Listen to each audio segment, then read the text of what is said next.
अनंत गर्जे यांनी जो जबाब दिलाय त्यामध्ये त्यांनी म्हटलंय की मी घरी नव्हतो, मात्र घरी आल्यावर घराचे दरवाजे बंद होते, त्यामुळे मी रिफ्युजी एरिया जे आता मी या ठिकाणी उभा आहे त्या एरियामध्ये आले आणि अनंत गर्जे यांनी या ठिकाणी इकडे एक स्टूल घेतला आणि स्टूलच्या माध्यमातून वरती चढत हे जे आपण बघतोय की ह्या जाळ्या आहेत त्या जाळ्या उचकटून आतमध्ये प्रवेश केला आणि त्यानंतर त्यांनी आतमधील तो मृतदेह आहे तो खाली उचलला, असं त्यांनी जो जबाब दिलेला आहे. त्यांनी जी पोलिसांना चौकशीत माहिती दिलेली आहे त्यानुसार आपण या ठिकाणी आपण बघतो की हा जो रिफ्युजी एरिया आहे आणि यामध्ये खरं तर जे त्यांनी जो जबाब दिलेला आहे त्यांच्या त्या जबाबात त्यांनी म्हटलं आहे की मी घरी नव्हतो, मला घरी आलो त्यावेळी दरवाजे बंद होते आणि त्यामुळे मी या ज्या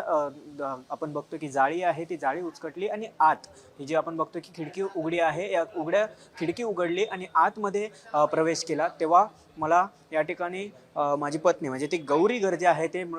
आत्महत्या केलेल्या गळफास घेतलेल्या अवस्थेत दिसली आणि त्यानंतर तिचा मृतदेह घेऊन मग आम्ही रुग्णालयात घेऊन गेल्याची त्यांनी ती जबाब दिलेला आहे. आता सध्या फॉरेन्सिक टीम आणि वरळी पोलीस आहेत ते त्या घरात आले. 3व्या मजल्यावर त्यांचं घर आहे, भाड्याने ते राहत होते त्या ठिकाणी. आता तपासासाठी फॉरेन्सिक टीम आणि वरळी पोलीस आलेले आहेत आणि त्यांनी संपूर्ण तपास आहे तो केलेला आहे आणि आता पुढील चौकशी आहे ती केली जाणार आहे. मात्र आत्ताच्या घडीला गुन्हा दाखल झाल्यानंतर पोलिसांनी देखील अनंत गर्जे याला अटक केलेली आहे, पुढील तपास करत आहेत.